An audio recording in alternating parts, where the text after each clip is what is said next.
अस्सलामु अलैकुम वरहमतुल्लाहि वबरकातुह। इन्नल हम्दुलिल्लाह नहमदुहु व नस्तईनुहु व नस्तगफिरुह व नऊज़ु बिल्लाहि मिन शुरूरि अनफुसिना व मिन सय्यिआति अमालिना। मन यहदिहिल्लाहु फला मुदिल्ल लहु व मन युद्लिलहु फला हादिय लहु व अशहदु अन ला इलाहा इल्लल्लाहु वहदहु ला शरीका लहु व अशहदु अन्ना मुहम्मदन अब्दुहु व रसूलुहु। या अय्युहल्लज़ीना आमनु तक़ुल्लाह हक़्क़ तुक़ातिहि व ला तमूतुन्ना इल्ला व अंतुम मुस्लिमून। या अय्युहन्नासु इत्तक़ू रब्बकुमुल्लज़ी ख़लक़कुम मिन नफ़्सिन वाहिदा व ख़लक़ मिन्हा ज़ौजहा व बस्स मिन्हुमा रिजालन कसीरन व निसाअ वत्तक़ुल्लाहल्लज़ी तसाअलून बिही वल अर्हम इन्नल्लाहा काना अलैकुम रक़ीबा। या अय्युहल्लज़ीना आमनु इत्तक़ुल्लाह व क़ूलू क़ौलन सदीदा युस्लिह लकुम अअमालकुम व यग़फ़िर लकुम ज़ुनूबकुम वमन युतिइल्लाह व रसूलहु फ़क़द फ़ाज़ फ़ौज़न अज़ीमा। अम्मा बाद फ़इन्न ख़ैरल हदीस किताबुल्लाह व ख़ैरल हदी हदी मुहम्मदिन सल्लल्लाहु अलैहि वसल्लम व शर्रल उमूरि मुहदसातुहा व कुल्लु मुहदसतिन बिदअह व कुल्लु बिदअतिन दलाला व कुल्लु दलालतिन फिन्नार। अऊज़ु बिल्लाहि मिनश शैतानिर रजीम। बिस्मिल्लाहिर रहमानिर रहीम। या अय्युहल्लज़ीना आमनू क़ू अनफुसकुम व अहलीकुम नारा वक़ूदुहा अन्नास वल हिजारा अलैहा मलाइकतुन ग़िलाज़ुन शिदाद ला यअसूना अल्लाह मा अमरहुम व यफ़अलूना मा युअमरून। মহান আল্লাহর সমস্ত প্রশংসা যে আল্লাহ পাক রব্বুল আলামিন প্রথম আদম আলাইহিস সালামকে সৃষ্টি করে অসংখ্য নারী পুরুষ পৃথিবীতে ছড়িয়ে দিয়েছেন। এই মাতা পিতা এবং ছেলে সন্তানের সম্পর্ক আল্লাহ পাক রব্বুল আলামিন এর মাধ্যমে কায়েম করেছেন। দরুদ ও সালাম নাযিল হোক নবী মুহাম্মদ রাসূলুল্লাহ সাল্লাল্লাহু আলাইহি ওয়াসাল্লামের প্রতি, যিনি বিবাহ শাদী করেছেন, যার সন্তান সন্ততি হয়েছে, জন্মেছে, এবং তিনি ছেলে মেয়েদের লালন পালন করেছেন এবং কেমন করে লালন পালন করতে হবে তার শিক্ষা আমাদেরকে দিয়েছেন। আল্লাহুম্মা সাল্লি আলাইহি আল্লাহুম্মা বারিক আলাইহি। আজকে অল্প সময়ের মধ্যে সন্তানদের লালন পালনের ইসলামিক আদব কায়দা সম্পর্কে সামান্য কিছু কথা আপনাদের সামনে পেশ করব। এতে আমি সম্বোধন করব আমাদের ওই ভাইদেরকে, ওই বোনদেরকে যাদের ছেলে মেয়ে রয়েছে, পৃথিবীতে এসে গেছে তাদেরকেও, আর ওই সব ভাইদেরকেও সম্বোধন করব যারা বিবাহ শাদী এখনো করেননি, করবেন। আল্লাহ পাক রব্বুল আলামিন ইনশাআল্লাহ তাদেরকেও ছেলে মেয়ে দেবেন ইনশাআল্লাহ তাআলা, তাদেরকেও সম্বোধন করব। আল্লাহ পাক রব্বুল আলামিন সূরা তাহরিমের আয়াত নম্বর 6 এমন মানুষদেরকে সম্বোধন করেছেন। এই আয়াত সেসব ভাই বোনদেরকে স্মরণ করিয়ে দিচ্ছি। ইয়া আইয়ুহাল্লাযীনা আমানু কু আনফুসাকুম ওয়া আহলিকুম নারা। হে মুমিন সকল, হে ঈমানদারগণ, কু আনফুসাকুম, তোমরা নিজেকে রক্ষা করো, নিজেকে বাঁচাও, ওয়া আহলিকুম, এবং তোমাদের পরিবার পরিজনকেও রক্ষা করো, তাদেরকেও বাঁচাও, নারান, আগুন থেকে, জাহান্নামের আগুন, পরকালের আগুন, আল্লাহ পাক রব্বুল আলামিনের যে আগুনের আযাব, জাহান্নামের আযাব, তা থেকে তাদেরকে রক্ষা করো। ওয়াকুদুহা আন-নাস ওয়াল হিজারা, যেই আগুনের ইন্ধন হবে, জ্বালানি, যা দিয়ে আগুন জ্বলবে, তা হচ্ছে মানুষ এবং পাথর। পৃথিবীতে জ্বালানির জন্য লকড়ি খড়ির প্রয়োজন হয়, অথবা গ্যাসের প্রয়োজন হয়, অথবা কয়লার প্রয়োজন হয়। জাহান্নামের আগুনের ইন্ধন, জ্বালানি হবে স্বয়ং মানুষ। ওয়াকুদুহা আন-নাস, এই জাহান্নামের আগুনের ইন্ধন, জ্বালানি হবে মানুষ সকল। ওই সব মানুষ, যেসব মানুষ আল্লাহকে অস্বীকার করেছে, আল্লাহর একত্বকে অস্বীকার করেছে, আল্লাহ পাক যে উদ্দেশ্যে মানুষকে সৃষ্টি করেছেন সে উদ্দেশ্যের বাস্তবায়ন করেনি, তাদেরকে আল্লাহ পাক জাহান্নামের ইন্ধন বানাবেন, জ্বালানি বানাবেন। ওয়াল হিজারা, এবং পাথরকেও। তাফসীরকারগণ বলেছেন পাথর অর্থাৎ ওই সব প্রতিমা, পুতুল, যা পাথর দিয়ে তৈরি করা হয়েছে, মাটি দিয়ে তৈরি করা হয়েছে, সেগুলিকে। আলাইহা মালাইকাতুন গিলাদুন শিদাদ। তারপরে আল্লাহ পাক রব্বুল আলামিন জাহান্নামের এখানে কিছু অবস্থার কথা উল্লেখ করেছেন। সেই জাহান্নামের পাহারাদার যারা নিযুক্ত রয়েছেন তারা অত্যন্ত শক্তিশালী, অত্যন্ত প্রবল। তারা লা ইয়াসুন আল্লাহ মা আমারাহুম, এবং আল্লাহর তারা বিরুদ্ধাচরণ করেন না, নাফরমানি করেন না। যা আদেশ তাদেরকে করা হবে তাই তারা করবেন। এমন নয় যে কাউকে শাস্তি কম হওয়া উচিত ছিল বেশি দিয়ে দিবে, অথবা এমন নয় যে কেউ শাস্তি বেশি পাওয়ার যোগ্য তার শাস্তিকে হালকা করে দেবে। দুনিয়ায় যেমন ঘুষ খেয়ে বা মাধ্যম দিয়ে, সোর্স দিয়ে, ডানে বামে করে, পরিচিতির মাধ্যমে অনেক কিছু এরকম হয়ে থাকে। কারো শাস্তি বাড়িয়ে দেওয়া হয়, কারো কমিয়ে দেওয়া হয়, অথচ যার বাড়িয়ে দেওয়া হয়েছে তার কম হওয়া উচিত ছিল, যার কম করে দেওয়া হয়েছে তার বেশি হওয়া উচিত ছিল, এমনটা হবে না। তাই আল্লাহ পাক বলছেন লা ইয়াসুন আল্লাহ মা আমারাহুম, আল্লাহ পাক যা আদেশ করবেন তার নাফরমানি সেই ফেরেশতাগণ করবেন। ওয়া ফালুনা মা ইউমারুন, ফেরেশতাদের গুণ আল্লাহ পাক বয়ান করছেন, এবং যা তাদের আদেশ করা হবে তাই তারা করবেন, তাই তারা করবেন। আসল বিষয় ছিল কু আনফুসাকুম ওয়া আহলিকুম নারা। আল্লাহ পাক মুমিনদেরকে সম্বোধন করেছেন তোমরা নিজেকে এবং নিজের পরিবার, স্ত্রী এবং ছেলে মেয়ে পরিজনকে রক্ষা করো জাহান্নামের আগুন থেকে। সুতরাং ছেলে মেয়েদের লালন পালনের ক্ষেত্রে বিভিন্ন দিক রয়েছে, কিন্তু সবচাইতে বড় দিক, মুখ্য দিক, আসল দিক, যাকে লক্ষ্য উদ্দেশ্য বানাতে হবে তা হচ্ছে তাদেরকে জাহান্নাম থেকে রক্ষা করতে হবে। ও আনফুসাকুম আহলিকুম নারা, নিজেকে রক্ষা করতে হবে, তার সাথে সাথে নিজের স্ত্রী, ছেলে মেয়ে, এর নাম হচ্ছে পরিবার, আহল, তাদেরকে জাহান্নাম থেকে রক্ষা করতে হবে। এই লক্ষ্য উদ্দেশ্য আজকে মুসলিম ভাই বোনদের মধ্যে আছে কিনা, এ হচ্ছে তাদের কাছে আমার জিজ্ঞাসা। আল্লাহ পাক এই উদ্দেশ্যের কথা বলেছেন, এটি তোমাদের করতে হবে। আল্লাহ পাক রব্বুল আলামিন বলেননি যে তোমার ছেলেকে এই এত বড় ব্যক্তিত্ব করতে হবে, এই করতে হবে, সেই করতে হবে, দুনিয়ার ক্ষেত্রে হোক অথবা যে কোনো ক্ষেত্রে হোক না, বলেছেন তাদেরকে জাহান্নাম থেকে রক্ষা করতে হবে। তাহলে জাহান্নাম থেকে কেমন করে রক্ষা করা যেতে পারে নিজেকে, এই বিষয়টি আজকের নাই। নিজের পরিবারকে এবং ছেলে মেয়েদেরকে, স্ত্রী ছেলে মেয়েদেরকে কেমন করে জাহান্নাম থেকে রক্ষা করা যেতে পারে, কিভাবে তাদের তরবিয়ত করবেন, এ হচ্ছে আজকের বিষয়। ছেলে মেয়েদের লালন পালন এত গুরুত্বপূর্ণ বিষয়, ইহকালের ক্ষেত্রেও আর পরকালের ক্ষেত্রেও। ইহকালের ক্ষেত্রে এর উদাহরণ দিয়ে আপনাদেরকে বলি, দুনিয়ার ক্ষেত্রে ছেলে মেয়েদের লালন পালন যেমন করবেন, এই ছেলেগুলি যারা আজকে 1 বছর, 2 বছর, 5 বছর, 7 বছর বয়সে, যারা আজকে লালন পালনের যোগ্য, লালন পালনের মুখাপেক্ষী, তাদের তরবিয়ত, তাদের লালন পালন, আদর যত্ন যদি না করা হয় তাহলে তারা হয়তো আগামীতে এগিয়ে যেতে পারবে না। এদের যদি ভালো লালন পালন হয় তাহলে এরা দেশের সুন্দর নাগরিক হবে, আদর্শ মানুষ হবে, সৎ ব্যক্তিত্ব হবে। এরা অনেক ভালো কাজ নিজেদের জন্য করবে, দেশের জন্য করবে, জাতির জন্য করবে। সে আলেম হইলেও, ডাক্তার হলেও, ইঞ্জিনিয়ার হলেও, বৈজ্ঞানিক হলেও যদি মুসলিম হয় এবং আল্লাহ ভীরু হয়, তাদেরকে আপনি জাহান্নাম থেকে রক্ষা করার মতো যোগ্যতা দিয়ে দিতে পারেন, যে তাদেরকে জাহান্নাম থেকে রক্ষা করে দিয়েছেন আপনি, দিনের পথে তাদেরকে অটল করে দিতে পেরেছেন।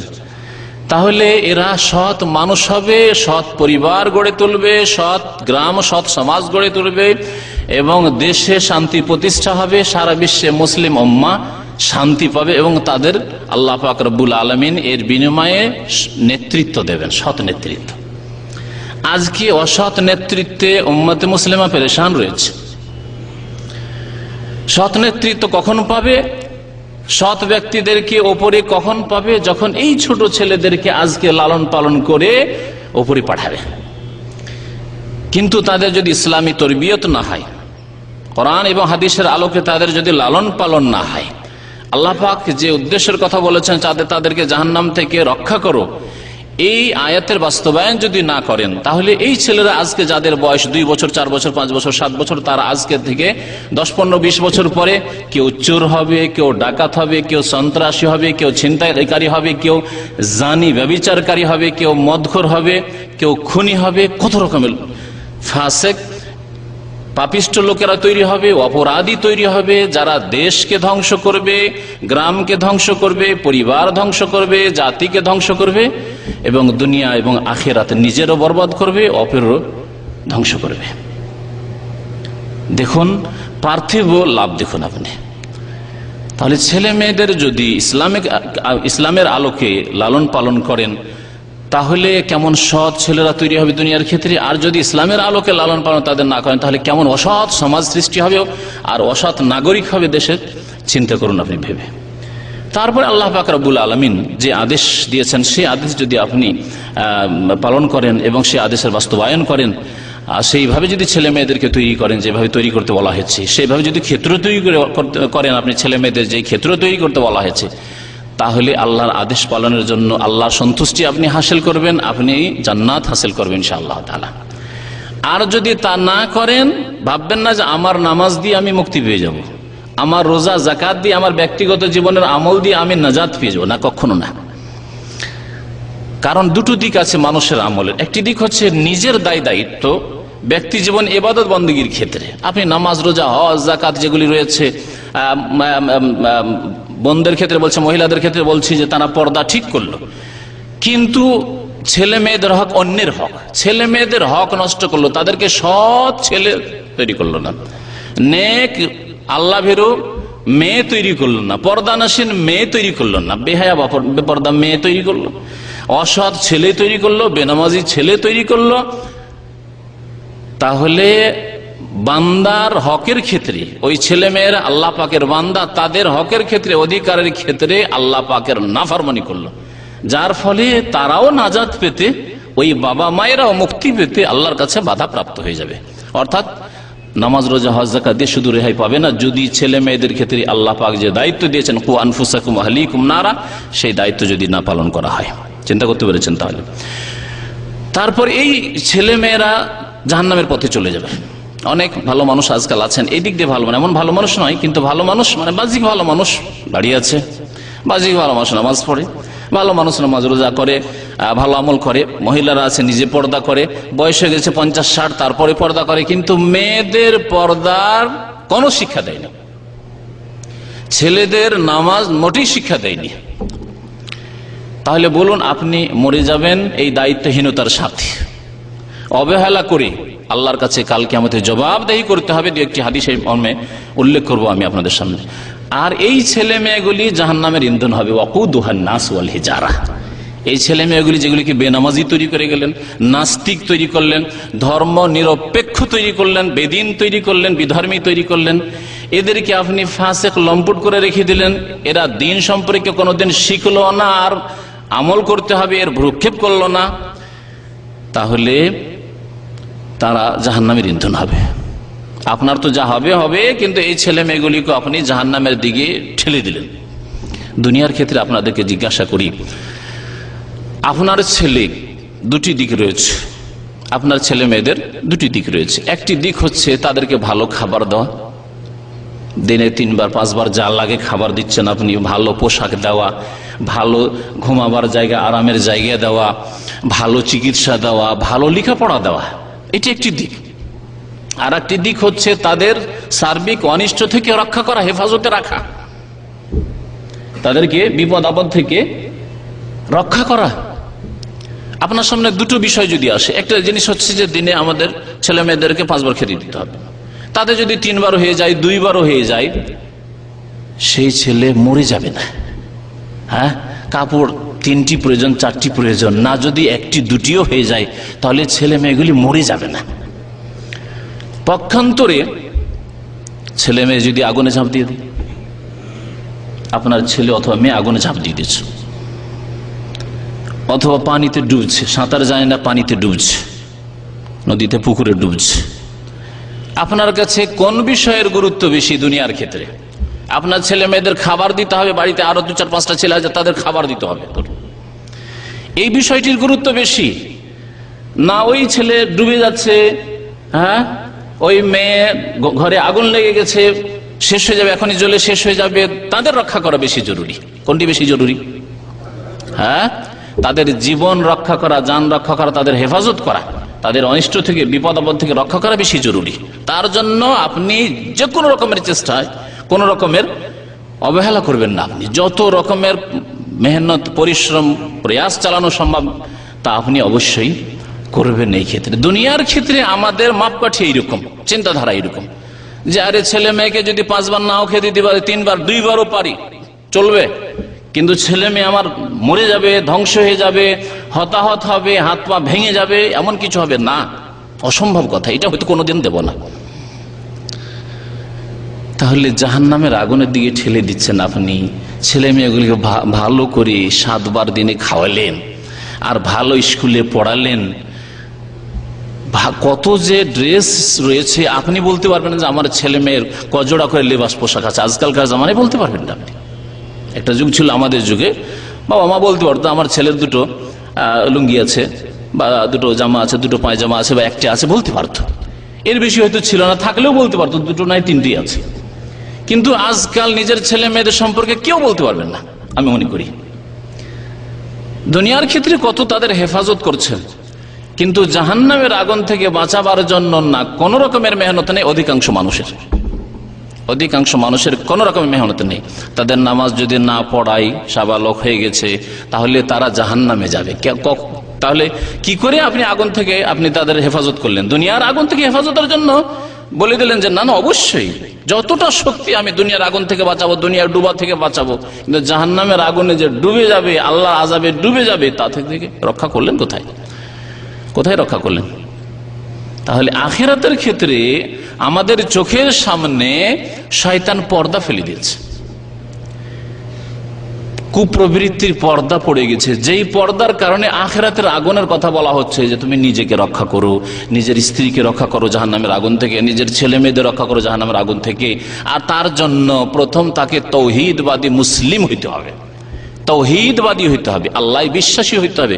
অবিশ্বাসী ছেলে, নাস্তিক ছেলে তৈরি করবেন, তা হবে না, চিরকাল জাহান্নামের ইন্ধন হবে।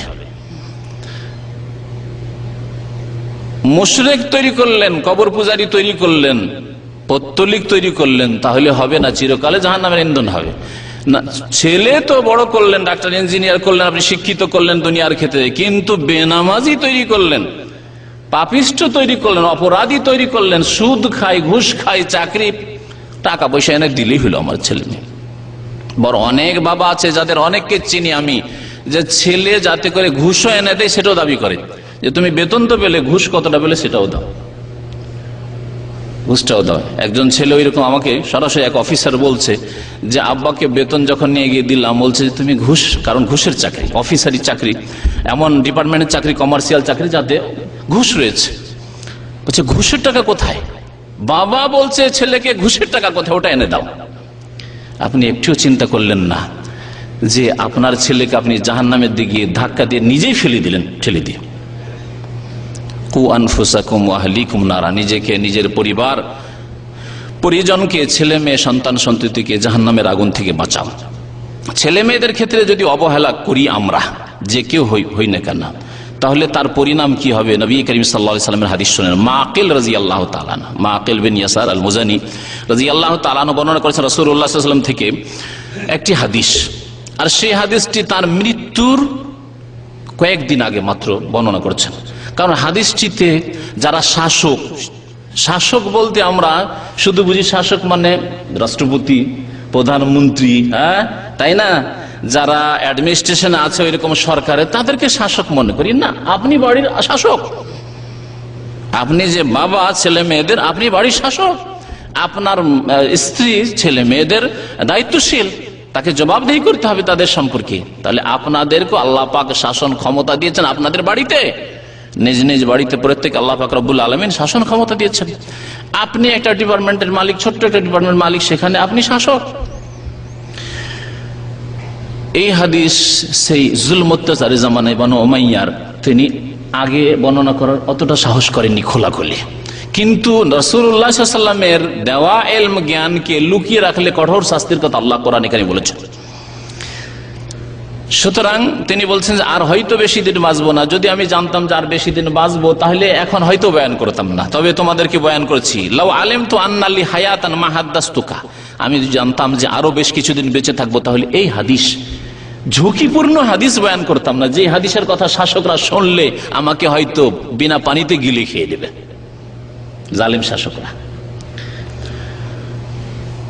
সামিআতু রাসূলুল্লাহ সাল্লাল্লাহু আলাইহি ওয়াসাল্লাম বলছেন, রাসূলুল্লাহ সাল্লাল্লাহু আলাইহি ওয়াসাল্লামকে আমি বলতে শুনেছি, ইয়াকুল মা মিন আবদিন ইস্তারঈহিল্লাহু রাঈয়াতান, যে কোনো বান্দাকে অর্থাৎ যে কোনো মানুষকে, যে কোনো ব্যক্তিকে আল্লাহ পাক যদি কারো রাখাল বানান, শাসক বানান, ইস্তারঈহিল্লাহু রাঈয়াতান, কাউকে যদি আল্লাহ পাক রাখালি দান করেন, দায়িত্ব দেন, নেতৃত্ব দেন,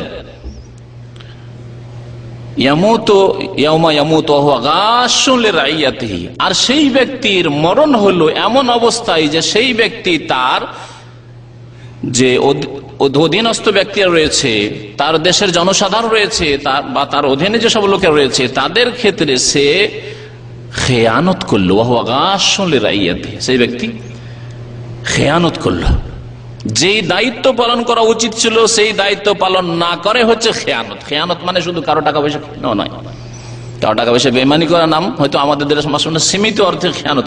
খেয়ানত আপনার দায়িত্ব যে ছিল কারো সম্পর্কে, সেই দায়িত্ব অর্থের দায়িত্ব হোক, আর কথাবার্তার দায়িত্ব হোক, লালন পালনের দায়িত্ব হোক, দেখাশোনার দায়িত্ব হোক, খোঁজ খবর নেওয়ার দায়িত্ব হোক, যে যতটা যোগ্য তাকে তার যোগ্যতার মর্যাদা দেওয়ার দায়িত্ব হোক নেতৃত্বদের ক্ষেত্রে। তো আল্লাহ পাক রব্বুল আলামিন রাসূল সাল্লাল্লাহু আলাইহি ওয়াসাল্লাম বলছেন যে যদি এইরকম কেউ খেয়ানত করে, ইল্লা হারামাল্লাহু আলাইহিল জান্নাহ, তাহলে আল্লাহ পাক ওই ব্যক্তির উপর জান্নাতকে হারাম করে দেবেন, জান্নাতকে হারাম করে দেবেন।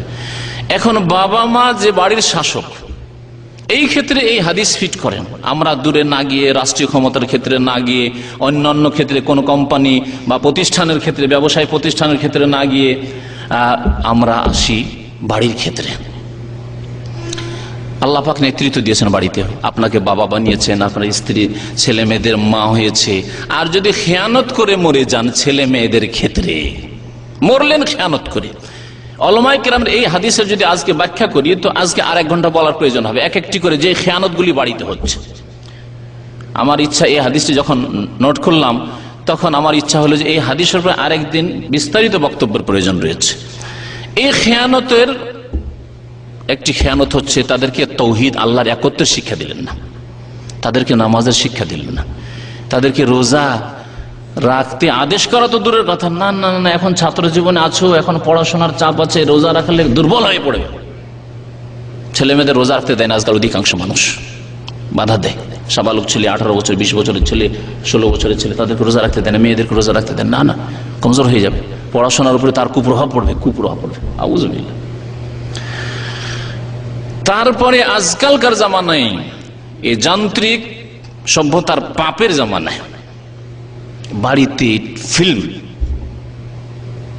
নিজেও দেখে, নিজের স্ত্রী দেখে, ছেলে মেয়েদের জন্য খোলা রেখে দিয়েছে। নিজে তো পাপ করছে, জাহান্নামে যাওয়ার জন্য ব্যবস্থা নিচ্ছে, কিন্তু ছেলে মেয়েদের জন্য ছেড়ে দিয়েছে। বরং ছেলে মেয়েদেরকে এনে দেয়। অনেক পরিবার এরকম আছে যাদের সম্পর্কে আমাদের কাছে খবর আছে, যে আমরা স্বামী স্ত্রী চলে যাচ্ছি বাইরে বাজারে ঘোরার জন্য অথবা অন্য কোনো জায়গায়, ছেলেমেয়েরা বাড়িতে থাকবে, তো কি করে থাকবে, সময় কিভাবে কাটবে, সেজন্য ফিল্মের ছবি এনে দেয় ছেলে মেয়েদেরকে। জি, খেয়ানত করলো এই ক্ষেত্রে, বাড়ির উপর ডিশ লাগিয়ে রেখেছে, অশ্লীল ছবি আসছে। প্রথম ছেলেমেয়েরা একটু লজ্জা করলো, বাবা মায়ের সামনে কি করে দেখো, বাবা মায়ের সামনে লজ্জা লাগে, হ্যাঁ, অথবা ওই যে রিমোট আছে তা দিয়ে ওইটাকে দেখে তো নিল, তারপরে এই রিমোট দিয়ে ওটাকে দূরে সরিয়ে দিল, এই করলো, ঢেকে দিল, এই প্রথম করলো। তারপরে বাবা মা ছেলে মেয়ে সব একসাথে বসে দেখে দেখে নির্লজ্জ হয়ে গেছে, লজ্জা ছিনিয়ে নেওয়া হয়েছে, খেয়ানত করলো। যাদের বাড়িতে পাপ হচ্ছে, যে কোনো রকমের এইরকম পাপ, গান বাজনা হোক, আর টেলিভিশনের মাধ্যমে ফিল্ম দেখা হোক, অশ্লীল ছবি দেখা হোক, মহিলাদের ছবি দেখা হোক, ইত্যাদি সব যত রকমের বাড়ির পাপ রয়েছে, সেই ব্যক্তি, সেই বাবা, সেই মা ছেলে মেয়েদের সাথে খেয়ানত করে মরবে। আর তার পরিণাম ইল্লা হারামাল্লাহু আলাইহিল জান্নাহ, ওই মাতা, ওই পিতার জন্য আল্লাহ পাক জান্নাতকে হারাম করে দেবেন। আল্লাহ পাক এই শাস্তি বলেছেন মুশরিক সম্পর্কে, ইন্নাহু মান ইউশরিক বিল্লাহি ফাকাদ হারামাল্লাহু আলাইহিল জান্নাহ, জান্নাত হারাম করেছেন মুশরিকদের উপর। ওই রকমের যারা ছেলে মেয়েদের সাথে খেয়ানত করলো, ছেলে মেয়ে কাল কিয়ামতে বলবে, আল্লাহ আমি নামাজ কি করে শিখবো, আমার বাবা মা তো নামাজ শেখায়নি, আমাকে ইংলিশ মিডিয়ামে ভর্তি করেছে, আমাকে ডাক্তার বানিয়েছে, আমাকে ম্যানেজমেন্টের বড় অফিসার তৈরি করেছে, আমাকে সায়েন্স পড়িয়েছে, আমাকে বিজ্ঞান পড়িয়েছে, আমাকে বিদেশে পাঠিয়েছে, বহু টাকা পয়সা খরচ করেছে, কিন্তু জীবনে তো কখনো নামাজ শিখতে হবে শুরু থেকে শেষ পর্যন্ত আমি তো কিছুই জানতাম না। আল্লাহ এ তো বাবা মা শেখায়নি, শিখবো কোথা থেকে? বাড়িতেও শেখায়নি, মাদ্রাসাও পাঠায়নি, মক্তবেও পাঠায়নি, শিখবো কোথা থেকে? আল্লাহ পাক রব্বুল আলামিনের সামনে এই ছেলে মেয়েরা ওই বাবা মাকে ধরিয়ে দেবে যে আল্লাহ আমার বাবা মার সাথে বোঝাপড়া করে না, ইল্লা হারামাল্লাহু আলাইহি জান্নাহ, জান্নাত হারাম করে দেবে আল্লাহ পাক রব্বুল আলামিন এইরকম বাবা মায়ের উপর। নবী করিম সাল্লাল্লাহু আলাইহি ওয়াসাল্লামের বড় হাদিস রয়েছে, এরপরে আরেকটি, এই হাদিসটি মুসলিম শরীফের হাদিস, সহিহ মুসলিমের হাদিস। আরেকটি হাদিস রয়েছে, তাতে বিস্তারিত রয়েছে, আলা কুল্লুকুম রাঈন ওয়া কুল্লুকুম মাসউলুন আন রাইয়াতিহি, যার সারমর্ম এই অল্প অংশটিতে রয়েছে, যেটি শুরুতে বলেছেন নবী করিম সাল্লাল্লাহু আলাইহি ওয়াসাল্লাম এবং শেষখানেও বলেছেন। হাদিস, বড় হাদিস বয়ান করছি না। জেনে রাখো তোমাদের প্রত্যেককে দায়িত্বশীল, প্রত্যেকে দায়িত্বশীল, এবং প্রত্যেককে তার দায়িত্ব সম্পর্কে, রাখালি সম্পর্কে জিজ্ঞাসা করা হবে, জিজ্ঞাসা করা হবে। তাহলে এই হাদিস দ্বারা আমরা বুঝতে পারলাম যে আমাদের প্রত্যেকের নিজ নিজ দায়িত্ব সম্পর্কে জিজ্ঞাসা করা হবে। ছেলে মেয়েদের সম্পর্কে দায়িত্ব রয়েছে মাতা পিতার, আল্লাহ পাক জিজ্ঞাসা করবেন, অবশ্যই জিজ্ঞাসা করা হবে। তাদের যদি যথাযথ খেতে না দেন তাও জিজ্ঞাসা করা হবে।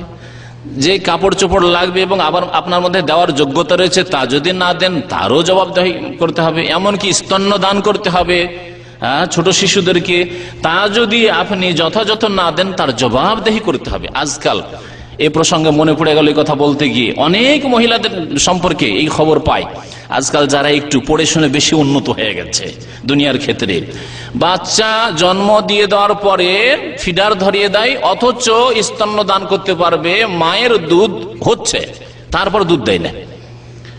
2-4 দিন 10 দিন একটু কষ্ট করে থেকে তারপরে একেবারে দুধকে একেবারে স্টপ করে দিল, ছেলে মেয়ের জন্য দিল না শিশুকে। তাহলে এই হাদিস কি ওই সব মহিলার উপরে ফিট হয় না যেসব মহিলারা স্তন্য দান করতে পারবে, নিজে মায়ের দুধ ছেলেকে খাওয়াতে পারবে, কিন্তু না ও বাজারে পয়সা আছে, বাজারে দুধ খাওয়া, আমি আমার দুধ খাওয়াবো না, কারণ আমার যৌবন নষ্ট হয়ে যাবে, আমি তাড়াতাড়ি বৃদ্ধ হয়ে যাবে, আমার তাড়াতাড়ি সৌন্দর্য শেষ হয়ে যাবে, ইত্যাদি ইত্যাদি। আউযুবিল্লাহ।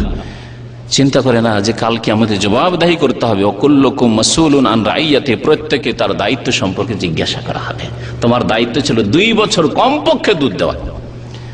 এই 2 বছরের বিষয়টি এই না যে 2 বছরের পরে হারাম হয়ে যাবে, যেমন অনেক মূর্খ লোকেরা মনে করে। 2 বছর কমের পক্ষে ফরজ দায়িত্ব। যদি স্বামী স্ত্রীতে ঝগড়া হয় আর স্ত্রী বলে যে তোমার ছেলে তুমি নিয়ে যাও, 1 বছরের ছেলে যাও নিয়ে যাও, আমি দুধ দেবো না, না তোমাকে দিতেই হবে, কারণ আল্লাহ পাক বলেছেন ওয়াফিসালুহু ফি আমাইন, 2 বছর দুধ দিতে হবে। আর 2 বছরের পরে না, দ্বিতীয় পরে নাও দিতে পারে। 2 বছর দুধ দেওয়ার মতো ক্ষমতা আছে, কিন্তু বাজারের দুধ ধরিয়ে দিলে জবাবদিহি করতে হবে। যাই হোক, এইরকম বহু বিষয় রয়েছে যেই ক্ষেত্রে আল্লাহ পাকের সামনে জবাবদিহি করতে হবে। ছেলে মেয়ে লালন পালনের ক্ষেত্রে যাদের ছেলে মেয়ে হয়ে গেছে তাদেরকেও বলছি, যাদের ছেলে মেয়ে হয়নি তাদেরকেও বলছি যে দোয়া অত্যন্ত গুরুত্বপূর্ণ বিষয়, অত্যন্ত গুরুত্বপূর্ণ বিষয়। ছেলে মেয়ে হয়ে গেছে, ভাববেন না আমার ছেলে মেয়ে তো মাশাআল্লাহ হয়ে গেছে, আর খুব সুস্থ, আর ব্রেনও দেখছি খুব ভালো, আর স্কুলে ভর্তি করে দিয়েছি, যারা স্কুলে ভর্তি করার লোক মাদ্রাসায় ভর্তি করে দিয়ে ইসলামিক শিক্ষায় লাগিয়ে দিয়েছি, হাফেজ হয়ে গেছে, বাস দোয়া স্টপ। না, এটি অজ্ঞতা, জেহালত। ছেলে মেয়েদের জন্য যতদিন দুনিয়ায় বেঁচে আছেন দোয়া করতে থাকেন, তাহলে ওই ছেলে মেয়েরা আপনার ইন্তেকালের পরে যতদিন তারা বেঁচে থাকবে দোয়া করতে থাকবে। দলিল কি? আরবি একটা প্রবাদ আছে, শুনে রাখেন, কোরআনে কারিমে হাদিসের দলিল আছে। যেমন কর্ম তেমন ফল, এটি প্রবাদ। বাংলার প্রবাদ হচ্ছে যেমন কর্ম তেমন ফল, কামা তাদিনু তুদানু, যেমন তুমি করবে তেমন তুমি পাবে। তুমি যদি সারা জীবন ছেলে মেয়েদের জন্য দোয়া করতে থাকো যে আল্লাহ আমার ছেলে মেয়েদের সৎ করে দাও, সৎ করে দাও, সৎ করে দাও, রব্বানা হাব লানা মিন আজওয়াজিনা ওয়া যুররিয়াতিনা কুররাতা আয়ুনি ওয়াজআলনা লিল মুত্তাকিনা ইমামা, তাহলে তোমার ইন্তেকালের পরে ছেলে মেয়েরাও সারা জীবন দোয়া করবে, কি দোয়া করবে?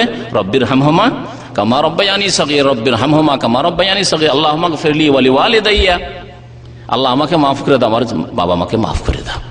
জি, যেমন কর্ম আপনার হবে, ছেলে মেয়েদের জন্য দোয়া করেছেন তেমনি ছেলে মেয়েরাও দোয়া করবে। আজকাল অধিকাংশ মানুষের ছেলে মেয়েরা দোয়া করার মতো যোগ্য হয় না। কেন?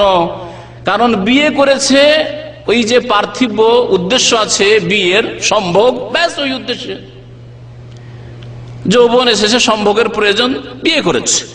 আর বিয়ে করে ছেলে মেয়ে নিতে হবে, ব্যাস একটা দুটো যা হয় এক দুটো ব্যাস নিতে হবে ব্যাস। কিন্তু সারা জীবন সম্পর্কে সেই ভাই বোনদেরকে যদি জিজ্ঞাসা করা হয় যে আপনি সৎ সন্তানের জন্য, নেক ছেলে মেয়েদের জন্য দোয়া করেছেন? কখনো দোয়া করে রব্বে হাবলি মিনাস সলিহিন, রব্বে হাবলি মিনাস সলিহিন। ইব্রাহিম আলাইহিস সালামের দোয়া, আল্লাহর খলিল, আল্লাহর অন্তরঙ্গ বন্ধু, তারপরে আল্লাহ পাকের কাছে দোয়া করছেন। দোয়া না করলেও তো আল্লাহ পাক তাদেরকে হয়তো দিতেন, কিন্তু না, এই আশায় বসে থাকেন যে আল্লাহর খলিল আমি কেন দোয়া করবো? দোয়া করেছেন খুব বেশি। জাকারিয়া আলাইহিস সালাম আল্লাহর নবী, আরেক নবী, তিনিও দোয়া করছেন রব্বানা হাব লানা মিন আজওয়াজিনা ওয়া যুররিয়াতিনা কুররাতা আয়ুন। এই তো মুমিনদের দোয়া আল্লাহ পাক উল্লেখ করেছেন। আর জাকারিয়া আলাইহিস সালামের দোয়া রয়েছে রব্বি হাবলি মিন লাদুনকা যুররিয়াতান তাইয়্যিবা ইন্নাকা সামিউদ দুআ। রব্বি হাবলি মিন লাদুনকা যুররিয়া, আল্লাহ তোমার পক্ষ থেকে তুমি আমাকে যুররিয়া তাইয়্যিবা, নেক সন্তান দান করো। শুধু সন্তান দান করো বলেন, আল্লাহ তুমি ছেলে দাও, যেমন আজকালকার মানুষ ছেলে দরকার, আমার মেয়ের দরকার নেই, আল্লাহ তুমি ছেলে দাও, ব্যাস ছেলে হইলি হইল না, যুররিয়াতান তাইয়্যিবা, নেক সন্তান দাও। ইন্নাকা সামিউদ দুআ, আল্লাহ তুমি তো দোয়া শুনতে পারো, আর কেউ দোয়া শুনতে পারে না। মুমিনদের দোয়া আল্লাহ পাক সূরা ফুরকানে উল্লেখ করেছেন, ওয়াল্লাযিনা ইয়াকুলুনা, মুমিন তো তারা, আল্লাহর বান্দা, রহমানের বান্দা তো তারাই যারা বলে রব্বানা হাব লানা মিন আজওয়াজিনা ওয়া যুররিয়াতিনা, আল্লাহ আমাদেরকে স্ত্রী দান করো। মহিলারা দোয়া করো আল্লাহ আমাদেরকে স্বামী দান করো, আজওয়াজিনা মানে দুটো হয়, স্বামী স্ত্রী। আল্লাহ আমাদেরকে স্বামী দান করো, আমাদেরকে স্ত্রী দান করো, ওয়া যুররিয়াতিনা, আর ছেলে মেয়ে দান করো। এমন শুধু ছেলে মেয়ে দান করো বলা হয়নি, কুররাতা আয়ুন, এমন ছেলে মেয়ে যাতে আমাদের চক্ষু শীতল হয়, নয়ন জুড়ায় আমাদের। কুররাতা আয়ুন ওয়াজআলনা লিল মুত্তাকিনা ইমামা, এবং আল্লাহ ভীরুদের আমাদেরকে নেতা বানিয়ে দাও, অর্থাৎ ছেলে মেয়েদেরকে আল্লাহ ভীরু বানিয়ে দাও, আর তাদের নেতা আমরা, ছেলে মেয়েদের নেতা আমরা, ইমাম আমরা। ইমামের মানুষ অনুকরণ করে, মসজিদের ইমামের অনুকরণ করে, যেমন করে নামাজ পড়ছেন, রুকু যাচ্ছেন, সেজদা যাচ্ছেন, ওই রকমই ছেলে মেয়েও দেখবেন বাবা মাকে অন্ধ অনুকরণ করে। বাবা মা ভালো কাজ করলে ভালো করে, আর মন্দ করলে মন্দ করে। বাবা মা সৎ নেক কাজ ছেলে মেয়ে করার চেষ্টা করে। বাবা মা যেমন ভাবে নামাজ পড়ে, আর বাবা মা যদি ফিল্ম দেখে, ছেলে মেয়ে তাই শিখে। বাবা মা যদি মিথ্যা কথা বলে, ছেলে মেয়ে মিথ্যা কথা বলে। বাবা মা যদি ধোকা দেয়, ওদা খেলাপি করে, দেখছে যে কেউ টাকা পয়সা পাবে, আর বারবার চাইতেছে ভাই এই আগামী সপ্তাহে দিয়ে দেবো, অমুক দিনে দিয়ে দেবো, বারবার করে ছেলে মেয়ে দেখতে পাচ্ছে বাবাকে, আমার বাবা তো অনেকবারই ওদা খেলে করছে, দিব করছে, আর দেয় না, ওই লোকটাকে বারবার ঘুরাচ্ছে, ওই শিখবে, তাই শিখবে। ইমাম তাহলে মাতা পিতা হচ্ছে ইমাম। আল্লাহ পাক এই আয়াতে বলেছেন ওয়াজআলনা লিল মুত্তাকিনা ইমামা, আল্লাহ আমাদেরকে, এই মা বাবাকে নেক লোকদের, আল্লাহ ভীরুদের ইমাম বানিয়ে দাও, নেতৃত্ব দান করা। দোয়া তাহলে জরুরি। যেসব ভাই বোনদের ছেলে মেয়ে হয়নি তারাও দোয়া করবেন, আর দোয়া খুব বেশি বেশি করবেন। আল্লাহ পাকের কাছে যদি আপনি আন্তরিকতার সাথে দোয়া করেন, ইখলাসের সাথে দোয়া করেন, আর বারবার প্রত্যেকটি দোয়া 3 বার করে করেন, আল্লাহ পাক অবশ্যই শুনবেন, আল্লাহ পাক অবশ্যই শুনবেন। আর দোয়া করলে লস নেই। আল্লাহ পাক যদি ভাগ্যে অকাট্য ফয়সালা, প্রথম কথা আল্লাহ পাক দেবেন। 1 নম্বর হচ্ছে যে যা আল্লাহর কাছে চেয়েছেন তাই আল্লাহ দেবেন, এটি হচ্ছে প্রথম দোয়ার ভালো ফল। দোয়া করেন আল্লাহ পাকের কাছে। যদি দেখা যায় যে আল্লাহ অকাট্য ফয়সালা করে দিয়েছেন, তার লওহ মাহফুজ যে আপনার তকদিরের ছেলে মেয়ে নেই, তাহলে আল্লাহ পাক এই দুয়ার বিনিময়ে আল্লাহ তার মতোই অন্য ভালো কিছু দেবেন। ছেলে মেয়ে না দিলেও, অথবা ছেলে দিল না শুধু মেয়ে দিলেন, ওই যে ছেলে খুব চাইলেন কিন্তু ছেলে হলো না, শুধু মেয়ে হলো বা কিছুই হলো না, তাহলে আল্লাহ পাক তার মতো বা তার চাইতে ভালো কিছু দিবেন। এই দোয়া যে বারবার করে আল্লাহ পাকের দরবারে আপনি করেছেন ইখলাসের সাথে, যে আল্লাহ আমাকে নেক সন্তান দান করে, নেক সন্তান দান, নেক সন্তান না দিলে অন্য কিছু আল্লাহ পাক দিয়েছেন, যা দিয়ে আল্লাহ পাক আপনার ওই ঘাটতি পূরণ করে দেবেন, ওই ঘাটতি পূরণ করে দেবেন। আর 3 নম্বর হাদিসে কি রয়েছে, যদি দেখা যায় যে না এইরকম বেশ কিছু অন্য কিছু বিকল্প পেলাম না, তাহলে আপনার ভাগ্যে অনেক অনিষ্ট বিপদ আপদ ছিল, দুর্ঘটনা ছিল, বড় বালা মুসিবত ছিল, সেগুলিকে আল্লাহ পাক এই দোয়ার কারণে সরিয়ে দেবেন। নবী করিম সাল্লাল্লাহু আলাইহি ওয়াসাল্লাম বলেছেন, যে কোনো বান্দা যখন দোয়া করে তো 3-এর 1 অবশ্যই আল্লাহ পাক দেন। সুতরাং ছেলে মেয়েদের ক্ষেত্রে অবশ্যই দোয়া করবেন। দোয়া করার পরেও যদি দেখা যায় যে আমার ছেলেটা সৎ হলো না, আল্লাহ এত দোয়া করলাম কিন্তু ছেলে সৎ হলো না, তাহলে আল্লাহ পাক তার বদলে আর কিছু দেবেন, অবশ্যই দেবেন। আর না হইলে অনেক বালা মুসিবত ছিল, সেগুলি আল্লাহ পাক আপনার থেকে সরিয়ে দিয়েছেন। হয়তো আল্লাহ পাকের প্রত্যেকটি কাজে হেকমত রয়েছে, তত্ত্ব রয়েছে, তার প্রতি আমাদের ঈমান হইতে হবে। ছেলে মেয়েদের লালন পালনের ক্ষেত্রে একটি প্রথম বিষয়, তা হচ্ছে যখনই আপনি দাম্পত্য জীবনে যাবেন, ভালো মা খোঁজ করবেন ছেলে মেয়েদের, মানে আপনার স্ত্রী যেন নেক হয়। ছেলে মেয়েদের ভালো মা খুঁজবেন। বাজার থেকে একটা উঠিয়ে নিয়ে চলে আসলেন, এইখান থেকে খোঁজ খবর করতে বললেন মা বাবাকে। মা বাবাদের মাপকাঠি আলাদা, তাদের শরীয়তি মাপকাঠি না। তাদের মাপকাঠি হচ্ছে পয়সা, ধন দৌলত কোথায় আছে, কোথায় যন্ত্রের লোকের আছে, প্রভাবশালী বংশ আছে, এই দেখে চেয়ারম্যান না হয় এমপি, মিনিস্টার ইত্যাদি এইরকম পরিবারের লোক দেখে বিয়ে শাদী ঠিক করে দিল, আর আপনি গিয়ে কবুল করে নিলেন না, তা করলে হবে না। নেক মা ছেলে মেয়েদের বাছাই করতে হবে। আল্লাহ পাক রব্বুল সূরা নিসার আয়াত নম্বর 34 ইরশাদ করেছে, ফাসসালিহাত, নেক নারী, সতী নারী বাছাই করবেন। কানেতাতুন, যারা অনুগত, আল্লাহ পাকের দিনের অনুগত। পর্দার কথা বলা হয়েছে, তাদের গরম লাগে না, গরমের কারণে চেহারা খুলে দেবো, মাথা খুলে দেবো, চুল খুলে দেবো, না, ওই রকম নাই। কানেতাত, অনুগত, আল্লাহর অনুগত, রাসূলের অনুগত। হাফেজাতুল লিল গায়ব, আর বেমা হাফিজ আল্লাহ, আল্লাহ পাক তাদের হেফাজত করেছেন, যার ফলে হাফেজাতুল গায়ব, নিজের গায়বে হেফাজত করে, অর্থাৎ স্বামী না থাকলেও হেফাজত করে। আজকাল যে প্রবাসী ভাইদের সামনে আমি যেসব কথাবার্তা বলছি, অধিকাংশ প্রবাসী ভাইরা স্ত্রী থেকে দূরে রয়েছে। হাফেজাতুল লিল গায়ব, 5000 কিলোমিটার দূরে স্ত্রী আছে, এই গায়েব থেকে, দূর থেকে, চোখের আড়াল থেকে সেই স্ত্রী কি করে? ইজ্জতের হেফাজত করে, মান সম্মানের হেফাজত করে, নিজের মান সম্মানের হেফাজত করে, ইজ্জত আবরুর হেফাজত করে, নিজের স্বামীর মান সম্মানের হেফাজত করে, নিজের শ্বশুর শাশুড়ির মান সম্মানের হেফাজত করে, নিজের মাতা পিতার বংশের মান সম্মানের হেফাজত করে। হাফেজাতুল লিল গায়বের এই তাফসীর।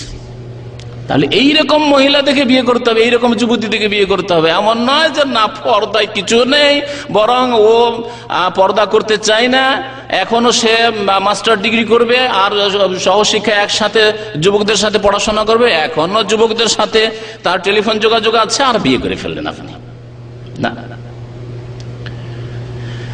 মা ভালো খুঁজতে হবে, তাহলে শান্তি পাবেন। বিবাহর উদ্দেশ্য আল্লাহ পাক বলেছেন, ওমিন আয়াতিহি আন খালাকা লাকুম মিন আনফুসিকুম আজওয়াজান লিতাসকুনু ইলাইহা। আল্লাহ পাকের একটি নিদর্শন হচ্ছে, অনেক নিদর্শনের কি, যে তোমাদের জন্য আল্লাহ জোড়া সৃষ্টি করেছেন। হে মহিলারা, তোমাদের জন্য স্বামী সৃষ্টি করেছেন, হে পুরুষরা, তোমাদের জন্য স্ত্রী সৃষ্টি করেছেন। খালাকা লাকুম আজওয়াজা, কি জন্য? লিতাসকুনু ইলাইহা, যাতে তোমাদের মনের শান্তি হাসিল হয়। শান্তি হাসিল হয়। শান্তি কখন হাসিল হবে?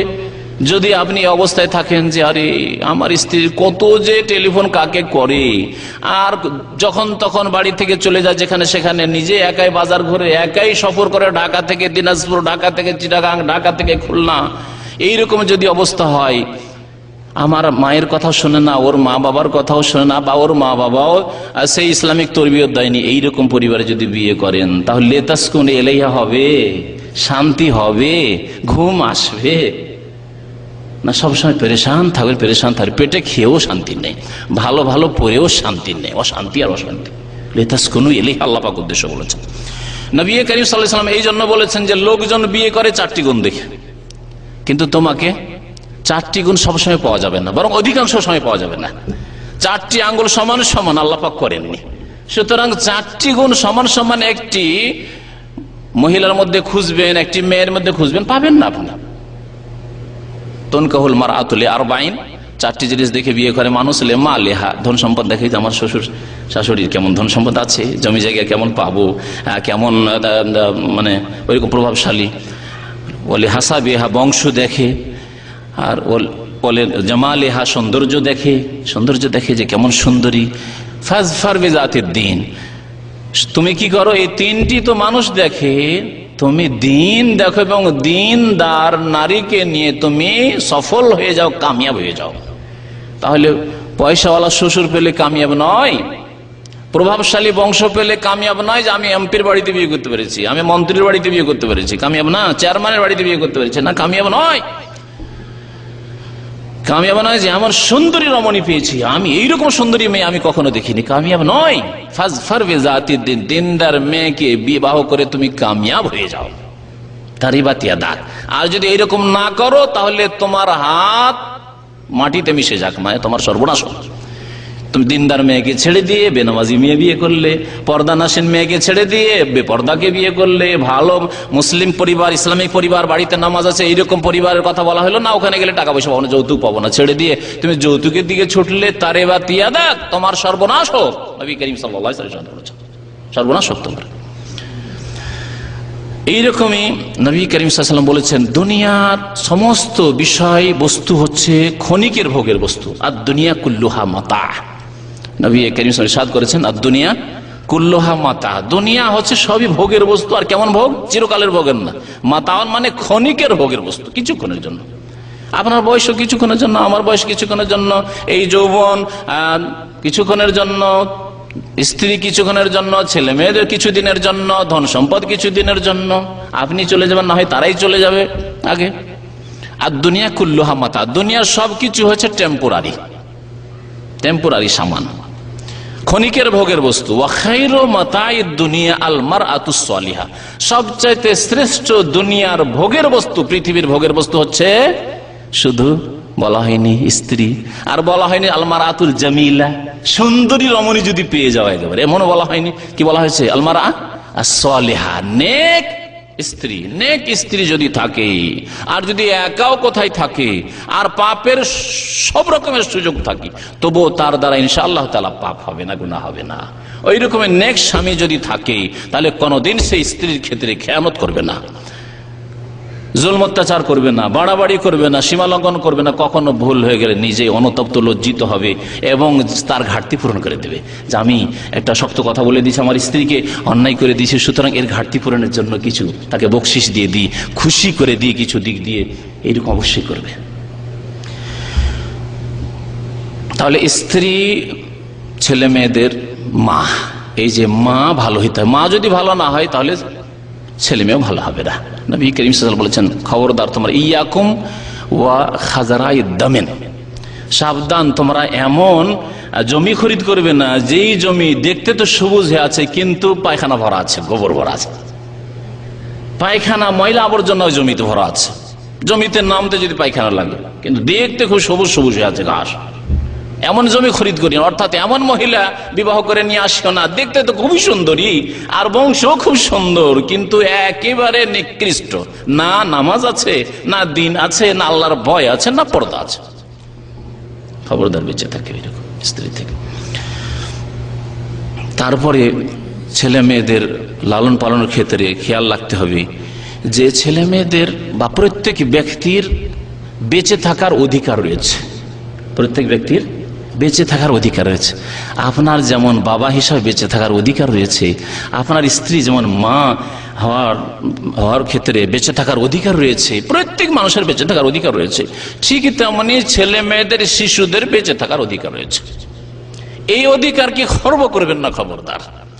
পেটে সন্তান এসে গেছে, আমার বলার উদ্দেশ্য আজকাল অনেকে এরকম করেন, পেটে সন্তান এসে গেছে কিন্তু না এখন বাচ্চা নেব না, বাচ্চা ছোট হয়ে আছে, আগেরটা 1 বছর 2 বছর হয়ে আছে, অথবা 3 মাস 4 মাস 6 মাসের হয়ে আছে, যেই হোক না কেন আল্লাহ পাক দিয়ে দিয়েছেন, পেটে চলে এসেছে, তার হেফাজত করতে হবে, এটি আমানত। আর এই আমানতে যদি খেয়ানত করেন ওই হাদিসের উপর ফিট হবে, ইল্লা হারামাল্লাহু আলাইহি জান্নাহ, জান্নাতকে হারাম করবে আল্লাহ পাক রব্বুল আলামিন। আল্লাহ পাক আপনার পেটে, বোনদেরকে বলছি আর ভাইদেরকে বলছি যে আপনার স্ত্রীর পেটে আপনার ঘরে আল্লাহ পাক ছেলে দিয়ে দিলেন, গর্ভ ধারণ করলো আপনার স্ত্রী, আর আপনি এই গর্ভ নষ্ট করে দিলেন, অ্যাবর্শন করিয়ে দিলেন। আজকাল বহু ঘটনা এরকম ঘটছে, ঘন ঘন যদি বাচ্চা হয়ে যায় এই ক্ষেত্রে, হঠাৎ করে ইচ্ছা ছিল না আর যদি পেটে গর্ভ ধারণ করে নেই, অথবা নিবেই না, দুটো নিয়েছে আর নেব না, আর তৃতীয় হয়ে গেছে, না না না না, অসম্ভব অসম্ভব, যে কোনো ভাবে হোক না কেন নষ্ট করতেই হবে।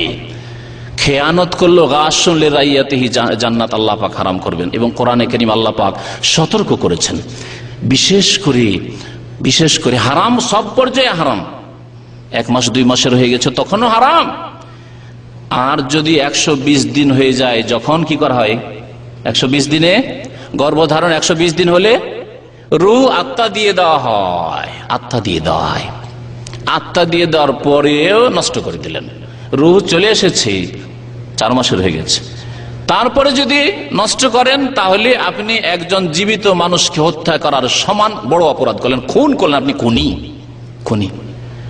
খুনির জন্য আল্লাহ পাক 5টি শাস্তির কথা বলেছে, শাস্তি আপনার উপর ফিট হবে। এবং খুন করলে তার জন্য যে কিসাসের বিধান রয়েছে, ইচ্ছা করে করলে তা হবে। হত্যার যে রক্তপণ রয়েছে তা আপনার উপর অর্পিত হবে। ওলামায়ে কেরাম এসব কথা বলেছেন, কারণ খুন করলেন আপনি পেট থেকে, আত্মা চলে এসেছে, তারপরে রাখবেন না আপনি বাচ্চা। 4 মাস 5 মাসের বাচ্চাকে আপনি নষ্ট করে দিচ্ছেন। আর তার আগেও যদি নষ্ট করেন তারপরেও গুনাহগার। কাবিরা গুনাহ সব স্তরে কাবিরা গুনাহ, কিন্তু কাবিরা গুনাহর আবার বিভিন্ন স্তর রয়েছে, আল্লাহ পাক হারাম করেছেন। এই মর্মে বেশ কিছু আয়াত আছে। অনেক সময় আগে থেকে অভাবী, আর্থিক অসচ্ছলতা রয়েছে, অভাব, তার জন্য ছেলে মেয়ে নিতে চায় না, হয়তো ঘন ঘন বাচ্চা আগে থেকে রয়েছে সেই জন্য নিতে চায় না, 5টা হয়ে গেছে আর আবার এক বছরে নিতে চায় না, সেই জন্য নষ্ট করে। আল্লাহ পাক বলছেন না, ওয়ালা তাকতুলু আওলাদাকুম মিন ইমলাক। অভাব যদি থাকে, দারিদ্র থাকে, তার উপর তোমরা কি করিও না, তোমাদের সন্তান সন্ততিকে, ছেলে মেয়েদেরকে হত্যা করিও না। আল্লাহ হত্যার কথা বলেছেন। জাহেলি জামানায় ছেলে মেয়ে জন্মে যেত, খাওয়াইতে পারবো না অভাবের কারণে, তখন তাদেরকে জীবিত দাফন করে দিত। বিশেষ করে মেয়ের ক্ষেত্রে অনেক বংশ ছিল যে না, মেয়ে রাখবো না, সেই জন্য নষ্ট করতো। আর অনেক বংশ ছিল অভাবের কারণে ছেলে মেয়ে উভয়কে ধ্বংস করে দিত, মেরে দিত। আল্লাহ পাক তাই কোরআনে কারীমে ইরশাদ করেছেন, আমপারার একটি সূরা, ওয়াইজাল মাউউদাতু সুইলাত বিআইয়ি যামবিন কুতিলাত। সেই দিন যাদেরকে জীবিত মেরে দেওয়া হয়েছে, ছেলে মেয়েদেরকে মেরে দেওয়া হয়েছে। বিশেষ করে মেয়ের কথা আল্লাহ পাক বলেছেন, কারণ মেয়ে জাতি অসহায় জাতি, দুর্বল জাতি, তাদের লালন পালন করতে হবে, লালন পালন করে পাবো কি, বিয়ে দিতে হবে, আবার যৌতুক দিতে হবে, রাখবো না, এইরকম হইতে পারে। আর এই শয়তানি ছিল জাহেলি যুগ, আর এই জাহেলি যুগ আবার ফিরে এসেছে আজকে। সেদিন আল্লাহ পাক বলছেন, সেই দিন জীবিত যে দাফন করে দেওয়া হয়েছে যেই মেয়েকে, সেই মেয়েকে আল্লাহ পাক হাজির করবেন। পেট থেকে অ্যাবর্শন করে দেওয়া হয়েছে 4 মাসের বাচ্চা, 5 মাসের বাচ্চা, 6 মাসের বাচ্চাকে আল্লাহ পাক হাজির করবেন। হাজির করে জিজ্ঞাসা করে, বিআইয়ি যামবিন কুতিলাত, তুমি কোন পাপ করেছিলে? মায়ের পেটে 5 মাসের ছেলে, কোন অন্যায় করেছিলে যে তোমাকে তোমার মা হত্যা করেছিল, তোমার বাবা হত্যা করেছিল, অ্যাবর্শন করে দিয়েছিল, নষ্ট করেছিল? জিজ্ঞাসা করে মা বাবাকে হাজির করে আল্লাহ পাক জিজ্ঞাসা করবেন। এবং জিজ্ঞাসা করবে, আল্লাহ আমার বাবা মাকে জিজ্ঞাসা করো আমি কি অপরাধ করেছিলাম তাদের, যে আমাকে এইভাবে নষ্ট করেছিল। আল্লাহ পাক জাহান্নামের ইন্ধন বানাবেন। ওয়াকুদুহান নাস, জাহান্নামের ইন্ধন সেই দিন হইতে হবে মাতা পিতাকে। সুতরাং সন্তানদের লালন পালনের ক্ষেত্রে মনে রাখবেন, আপনার যেমন বেঁচে থাকার অধিকার আছে, তেমন আপনার পেটে, আপনার স্ত্রীর পেটে বাচ্চা এসেছে, 4-5 মাসের হয়ে গেছে, রোজ চলেছে, তার বেঁচে থাকার অধিকার আছে। আল্লাহ পাক ধরিয়ে দিয়েছেন বাচ্চা, সুতরাং তার বেঁচে থাকার, দুনিয়াতে আসার অধিকার আছে। এই অধিকারকে নষ্ট করবেন না। আজকাল মানবাধিকার বলে খুব তো চিল্লা হচ্ছে, কিন্তু এই ক্ষেত্রে কেন ব্যবস্থা না হচ্ছে না? কঠোর শাস্তি, আইন কেন তৈরি করা হচ্ছে না যে যারাই অ্যাবর্শন করবে তাদের জন্য কঠোর শাস্তি রয়েছে? সরকারের পক্ষ থেকে এইরকম পদক্ষেপ হওয়া উচিত। আল্লাহ পাক রব্বুল আলামিন, অনেক সময় অভাব নেই, সুখে আছেন, মোটামুটি চলছে, তারপরেও ভয় করে যে ছেলে মেয়ে বেশি হয়ে গেলে কেমন করে চলবে, কেমন করে খাওয়াবো, কেমন করে পড়াবো, কেমন করে এদের পড়াশোনা করাবো। দুটোকেই চিন্তা করছে, ডাক্তার ইঞ্জিনিয়ার বানায় এত টাকা খরচ আছে। আজকাল এরকম ক্যালকুলেশন অনেকে করছে, হিসাব নিকাশ, যে দুটো ছেলেকে ডাক্তার ইঞ্জিনিয়ার যদি বানাইতে হয়, এই নিয়ে তো পেরেশান হয়ে যাবে। টাকা যে স্যালারি আছে, যে ইনকাম আছে, তা দিয়ে চলবে, তাহলে 4টা-5টা হলে কি করে চলবে? না, আর নেবো না। আল্লাহ পাক বলছেন, এটা ভয় করিও না। ওয়ালা তাকতুলু আওলাদাকুম খাশিয়াতা ইমলাক, দারিদ্রের ভয়ে, অভাবের ভয়ে তোমরা আশঙ্কা করিও না, হত্যা করিও না। নাহনু নারযুকুহুম ওয়া ইয়াকুম, তাদেরকেও আমি রিজিক দিচ্ছি আর তোমাদেরকেও রিজিক দিচ্ছি। রিজিক আমি দেব, তুমি শুধু হরকত করবে, তুমি কাজ করবে, তুমি ডিউটি করবে, তুমি ব্যবসা করবে, তুমি রুজি রোজগারের জন্য বাড়ি থেকে বের হবে, আর আমি তোমার ছেলে মেয়েদের জন্য আমি ব্যবস্থা করব। যখন আপনার ছেলে মেয়ে ছিল না, তখন আল্লাহ পাক ওই রাস্তাগুলি খুলেননি। ছেলে মেয়ে হয়েছে, আল্লাহ পাক তাদের জন্য ওই রাস্তা, রিজিকের রাস্তাগুলি খুলে দিয়েছে। প্রত্যেক ভাই, প্রত্যেক বোন এটা অনুভব করছেন। আমরা ছাত্র জীবনে যখন পড়াশোনা করতাম, তো 10টা টাকা লাগবে, 10টা টাকার ব্যবস্থা নেই, নিজের জন্য নিজের খাবার ব্যবস্থা নেই। কিন্তু যখন ছেলে মেয়ে হইতে লাগলো, আল্লাহ পাক এত পয়সার ব্যবস্থা করে দিলেন, ছেলে মেয়েদের জন্য প্রয়োজন সেটা আল্লাহ পাক ব্যবস্থা করলেন। এই ঈমান হইতে হবে আপনার, এই আল্লাহর প্রতি বিশ্বাস হইতে হবে যে আল্লাহ পাক আসমান থেকে আমার অমুক বান্দা অমুক গ্রামে জন্মেছে, অমুকের বাড়িতে জন্ম হয়েছে, সুতরাং তার রিজিক পাঠাতে হবে, আল্লাহর দায়িত্ব রয়েছে। নাহনু নারযুকুহুম ওয়া ইয়াকুম, তাদেরকেও আমি আল্লাহ রিজিক দেব আর তোমাদেরকেও রিজিক দেব। সুতরাং অ্যাবর্শন করিও না, ছেলে মেয়ে নষ্ট করিও না পেট থেকে। তারপরে ছেলে হোক আর মেয়ে হোক, হলে খুশি হইতে হবে। আজকাল এক শ্রেণীর লোকের রয়েছে, না মেয়ে হইলে খুশি হয় না, মেয়ে হইলে মুখ কালা, জাহেলি যুগের মতো। যদি প্রকাশ না, অনেক সময় তো প্রকাশ পেয়ে যায়। আমার কাছে এমনও পরিবারের খবর আছে, তার স্ত্রী পরপর 3টি মেয়ে হয়েছে, তখন রাত দিন শুধু স্ত্রীকে পিটায়, মারতে থাকে। যখনই বাইরে থেকে আসে শুধু স্ত্রীকে মারে। কারণ লোকজন জানতে পারলো যে এত কেন মেয়ে দিচ্ছে, মনে হচ্ছে ওর এখতিয়ার আছে মেয়ে দেওয়া। আরে তোমার ক্ষমতা কোথায় গেল? তুমি কেন কাপুরুষ হয়ে গেলে ছেলে বের করতে পারলে না? তো জাহেল মূর্খ সমাজ। তারপরে মনে কিছু কষ্ট নেওয়া, মন খারাপ করা। দাতা কি আল্লাহ পাক দিচ্ছেন, যদি মন খারাপ করেন, কার উপর মন খারাপ করছেন? আল্লাহ পাক অন্তর্যামী। আরে আমার কাছে এসেছিলেন কোন একটা আশা নিয়ে যে কিছু বই নিয়ে যাবো ফ্রি বা ক্যাসেট সিডি, আমি দিতে পারলাম না, আমার উপর মনক্ষুণ্ণ হলেন, আমি আপনার কিছুই করতে পারবো না। আর আপনার অন্তর্যামী না, আপনি কি বলতে বলতে সিঁড়ি দিয়ে নেমে যাচ্ছেন তাও জানতে পারলাম না। কিন্তু আল্লাহ পাক তো অন্তর্যামী, যে আপনার বাড়িতে মেয়ে হয়েছে, অন্তরটা মনটা খুব খারাপ, আল্লাহ পাক সব জানছেন, সব জানছেন। ওহু আলিমুন বিজাতিস সুদূর। আল্লাহ পাক ছাড়বেন না এরকম পাপ, অন্তরের পাপ। যেমন হাত পায়ের পাপ আছে, চোখের পাপ আছে, তেমন অন্তরের পাপ আছে। অন্তরের পাপ হচ্ছে আল্লাহ পাকের বিরুদ্ধে অভিযোগ করা। আল্লাহ তুমি মেয়ে কেন দিলে? আল্লাহ তুমি আমাকে দিলে না কেন? সবাইকে দাও, আমাকে দাও না কেন? সবাইকে ছেলেও দাও, মেয়ে দাও, আমাকে দিলে না কেন? আল্লাহ পাক ছাড়বেন না। ইন্না বাতশা রাব্বিকা লাশাদীদ। তোমার রবের পকড়াও খুব শক্ত রয়েছে। যেমন আল্লাহ দয়াবান, তেমন আল্লাহ ধরেনও আবার। সুতরাং অন্তরকে পরিষ্কার রাখতে হবে, ছেলে হোক মেয়ে হোক, খুশি হতে হবে। আল্লাহ পাক খুশি হতে বলেছেন। সময় শেষ হতে যাচ্ছে, আর একটি বিষয় বলছি। আপনি ছেলে মেয়েদের লালন পালনের ক্ষেত্রে যখন আপনি মেয়ের বিবাহ দিতে যাবেন, তখনও ভালো ছেলে দেখবেন। কোন দিক দিয়ে? চরিত্রের দিক দিয়ে, দিনের দিক দিয়ে। নবী করিম সাল্লাল্লাহু আলাইহি ওয়াসাল্লাম তাই বলেছেন। কারণ আপনার মেয়ে আর ছেলের মাধ্যমে আবার ছেলে মেয়ে জন্মিবে, তাদের লালন পালন হবে। যদি এই আপনি যে মেয়ের বিবাহ দিতে যাচ্ছেন সেই ক্ষেত্রে ভালো ছেলে যদি বাছাই না করেন, তাহলে হবে কি, যেই ছেলে মেয়েগুলি জন্মায়, বাবা খারাপ বেনামাজি, আবার ছেলে মেয়ে করতে গিয়ে নামাজি হবে। বাবা পাপ করে, হারাম খায়, ছেলে মেয়ে আবার হালাল খাওয়া, তো সৎ কি করে হবে, নেক কি করে হবে? সুতরাং বিবাহ মেয়ের দেওয়ার ক্ষেত্রেও নবী করিম সাল্লাল্লাহু আলাইহি ওয়াসাল্লাম ইরশাদ করেছেন, ইজা খাতাবা ইলাইকুম মান তারজাউনা দীনাহু ওয়া খুলুকাহু ফাযাওয়িজুহু।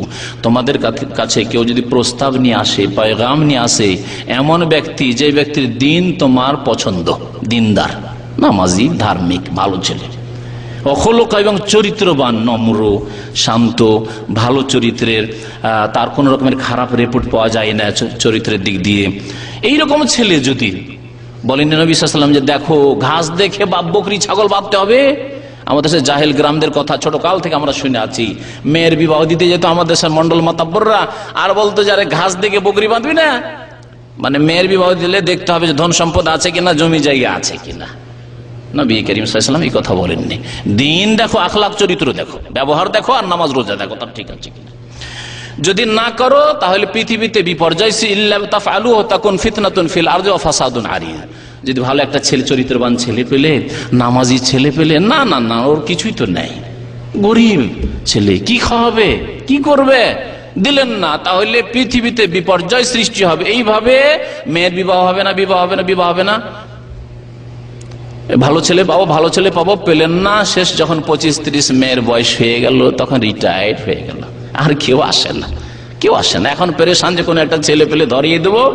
আপনার মেয়ে বিএ পাস ছেলে আসে না, ম্যাট্রিক পাস ছেলে আসছে, 9-10 পড়া ছেলে আসছে, 8 পাস ছেলে আসছে। অনেক এইরকম ঘটনা রয়েছে, আসে না বিয়ে করার জন্য কেউ, আর বিয়ে করতে যায় না 25-30 বছরের মেয়েকে কেউ। সুতরাং এইরকম ভুল করবেন। নবী করিম সাল্লাল্লাহু আলাইহি ওয়াসাল্লাম একবার আলী রাদিয়াল্লাহু তাআলা আনহুকে একটি উপদেশ দিয়েছেন, সেই উপদেশটি শোনাই। আলী ইবনে আবি তালেব বর্ণনা করেছেন, তিরমিজিতে হাদিসটি রয়েছে, হাদিসটি হাসান। বলছেন রাসূলুল্লাহ সাল্লাল্লাহু আলাইহি ওয়াসাল্লাম একবার বলেন, কাল আল্লাহু ইয়া আলী, হে আলী, জামাইকে বলছেন, হে আলী, সালাসুন লা তুআখিরহা, 3টি বিষয় বিলম্ব করিও না। আর আজকালকার শিক্ষার জামানায় অধিকাংশ মানুষ এই ক্ষেত্রগুলিতে বিলম্ব করছে। as-সালাতু ইযা আতাত, নামাজের যখন অক্ত হয়ে যাবে, নামাজের সময় হয়ে গেছে, তাড়াতাড়ি নামাজ পড়ো। এমন নয় যে না খেলাটা দেখে নি, না আমার কাজটা সেরে নি, পাক শাক সেরে নি, এই করিয়াছে, পরে নামাজ পড়ে নেবে। এখন তো 11:30-12টা হইলো, আচ্ছা 2টোর সময় পড়লেও তো চলে জোহর। আচ্ছা শুয়েছি, আসর নামাজ 5টার সময় পড়লেও তো চলে না। সবাইকে বলছি, পুরুষদেরকে বলছি, নারীদেরকে বলছি, বোনদেরকে বলছি যে নামাজের ক্ষেত্রে বিশেষ করে মহিলারা যেহেতু তাদের জামাত নেই, আর বাড়িতে হয়তো একা নামাজ পড়বে, ভাবছে যে 3:30 4টার সময় আবার নামাজ পড়ার কি জরুরি, ঘুমিয়ে যায়, 5:30টার সময় উঠে নামাজ পড়বো, এটাই তো আমার নামাজ। পুরুষদের না হয় জামাতের ব্যাপার স্যাপার আছে, জামাত 3:30 পৌনে 4টায় না গেলে জামাতটা পাবো না, কিন্তু মহিলারা এরকম অনেক সময় হবে, তার খবরদার না। নবী সাল্লাল্লাহু আলাইহি ওয়াসাল্লাম নারী পুরুষ সবাইকে সম্বোধন করে বলেছেন 3টি বিষয়ে বিলম্ব করিও না। তার একটি হচ্ছে নামাজের আউয়াল ওয়াক্তে নামাজ পড়বে, নামাজে বিলম্ব করিও না। আর কি বলছেন যে ওয়াল জানাজাতু ইযা হাযারাত, জানাজা মারা গেছে আর গোসল দেওয়া হয়ে গেছে, ব্যবস্থা হয়ে গেছে, এখন আর কোন রকমের আইনগত বাধা নেই, কোনো বাধা নেই। ও ছেলে আছে কোথায় চাকরি করে, চিটাগাঙে থাকে, কালকে আসবে, থাক। ওই মেয়ে আছে অমুক ডিস্ট্রিক্টে আছে, সে আসতে পারবে না, থাক না, কোনো অপেক্ষা নাই, ব্যবস্থা হয়ে গেছে জানাজার, তাহলে তাড়াতাড়ি জানাজার নামাজ পড়ে দাফন করে দাও, দাফনে বিলম্ব করিও না। যত তাড়াতাড়ি তাকে পৌঁছে দিবে ততই তার জন্য কল্যাণকর হবে।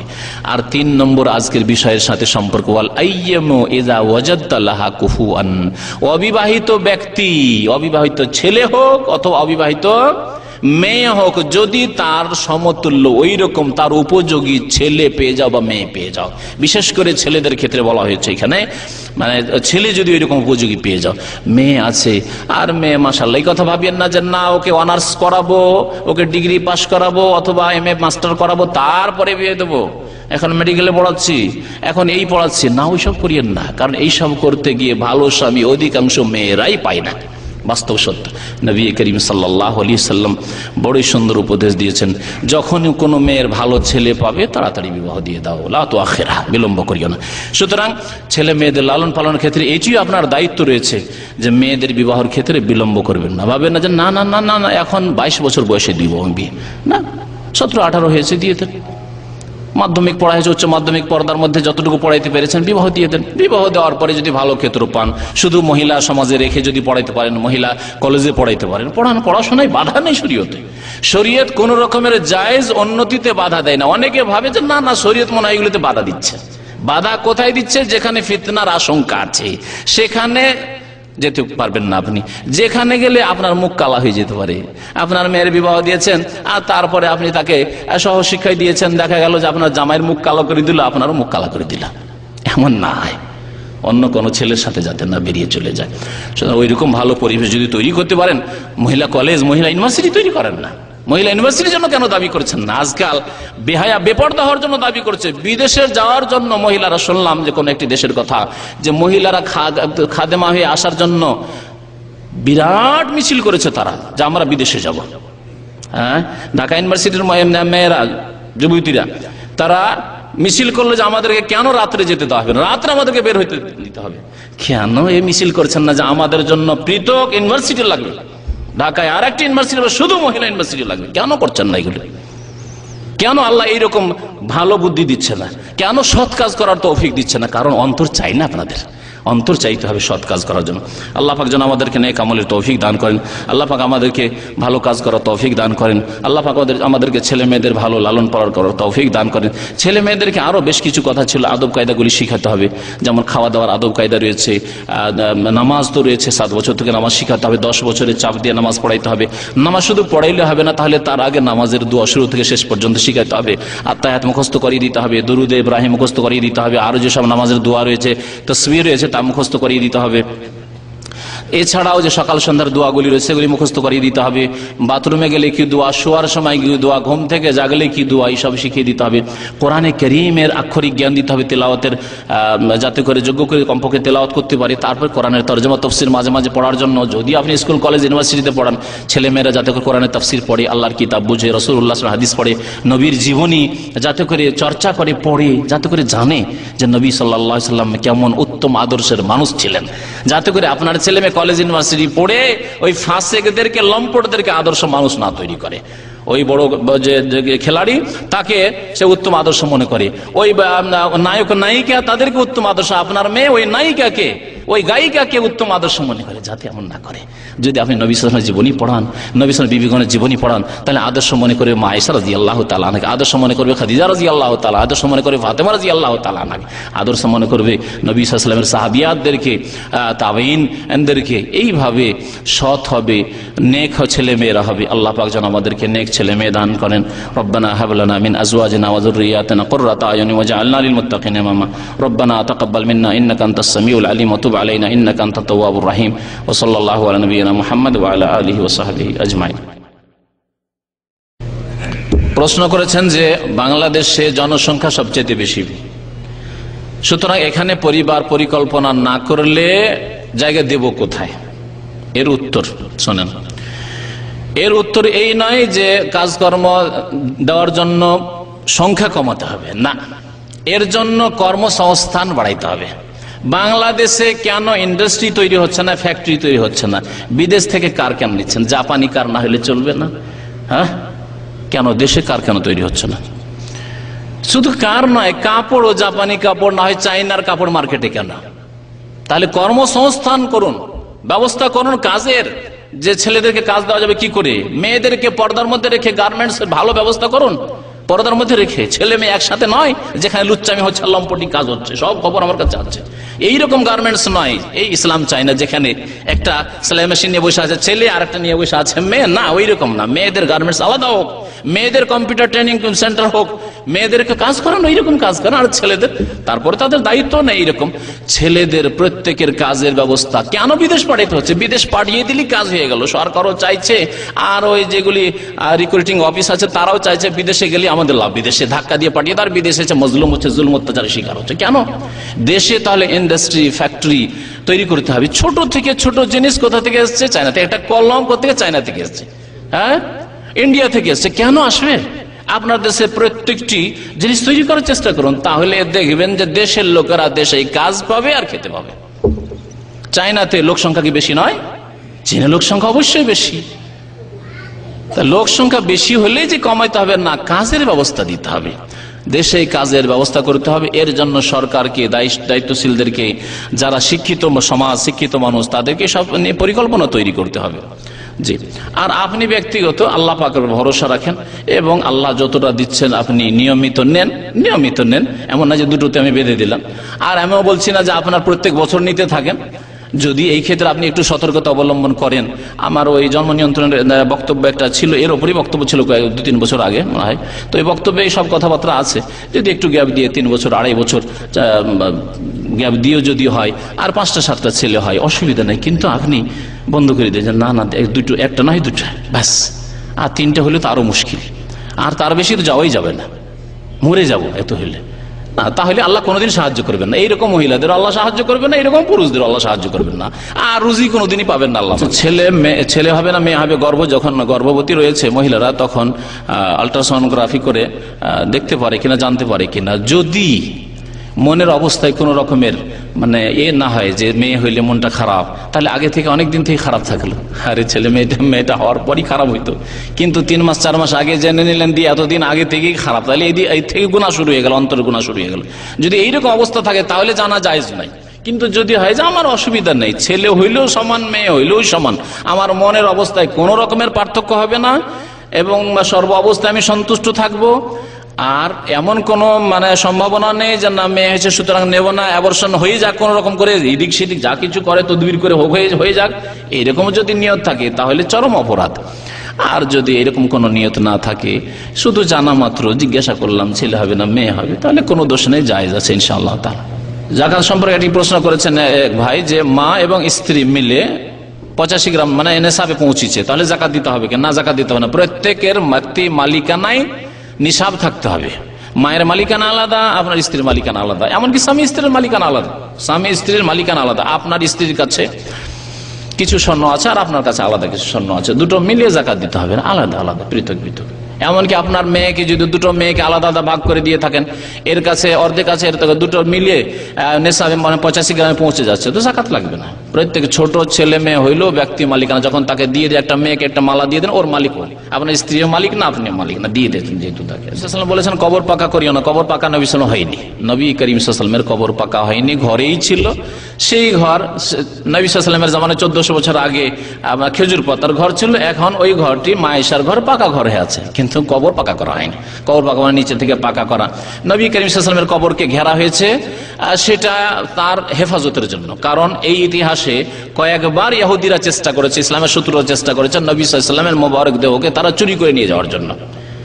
এরকম বহু ঘটনা রয়েছে, যার ফলে হেফাজতমূলক ব্যবস্থা নেওয়া হয়েছে। আর না এই জন্য করা হয়নি যে কবর পাকা করে দেওয়া হইলে এখানে সে শিরক বিদআত হবে, শিরক বিদআতের আড্ডা করবে, যেমন মাজারে হচ্ছে না। তাকবীরে তাহরিমার পরে ইমাম মাইক নাড়াচাড়া করে, এটা করা উচিত নয়। তার যদি আপনি বলতে পারেন তো ভালো কথা, নসিহত করতে পারেন।